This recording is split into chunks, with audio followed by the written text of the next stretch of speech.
Hello, Jon Sermon here again.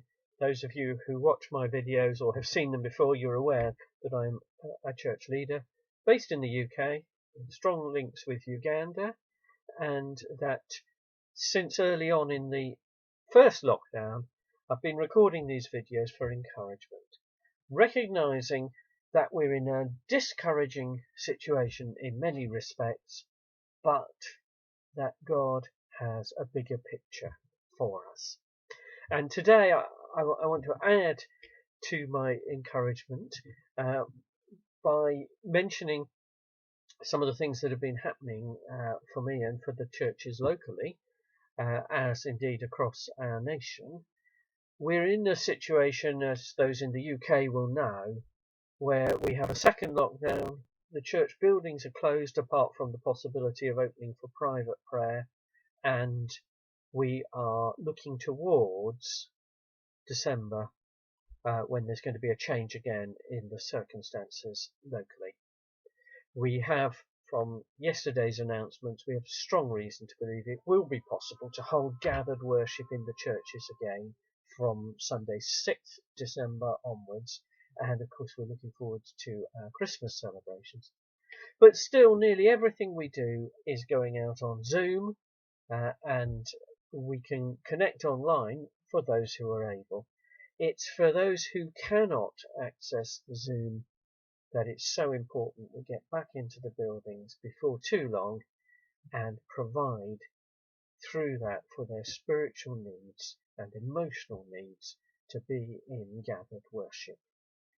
That applies, of course, to many of us who can use Zoom as well, that we are missing actually being together.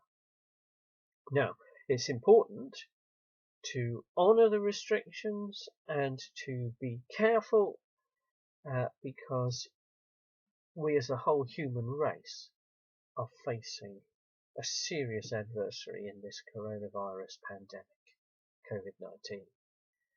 And for all that there are different opinions expressed all over the place, actually cooperating with our government authorities in trying to keep the virus squashed and under control is important, whilst at the same time looking forward to the hoped for outcome that before too long vaccination will be available. But in the meantime, I want to encourage us that the bad news and the difficult circumstances is still not the whole picture.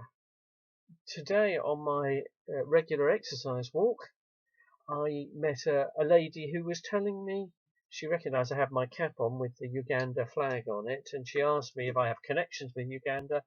Turned out 2 of her grandsons have been volunteering in a school in Jinja in Uganda.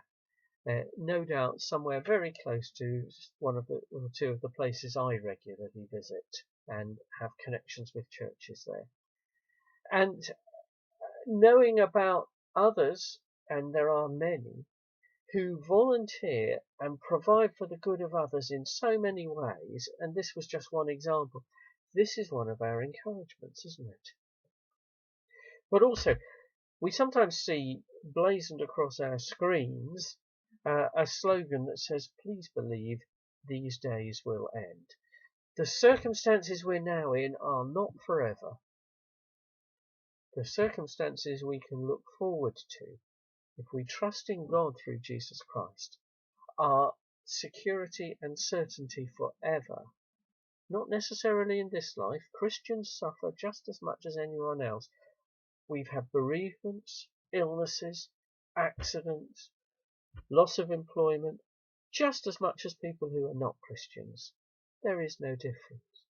But the certainty that those who trust in Jesus Christ know a future with him is still there.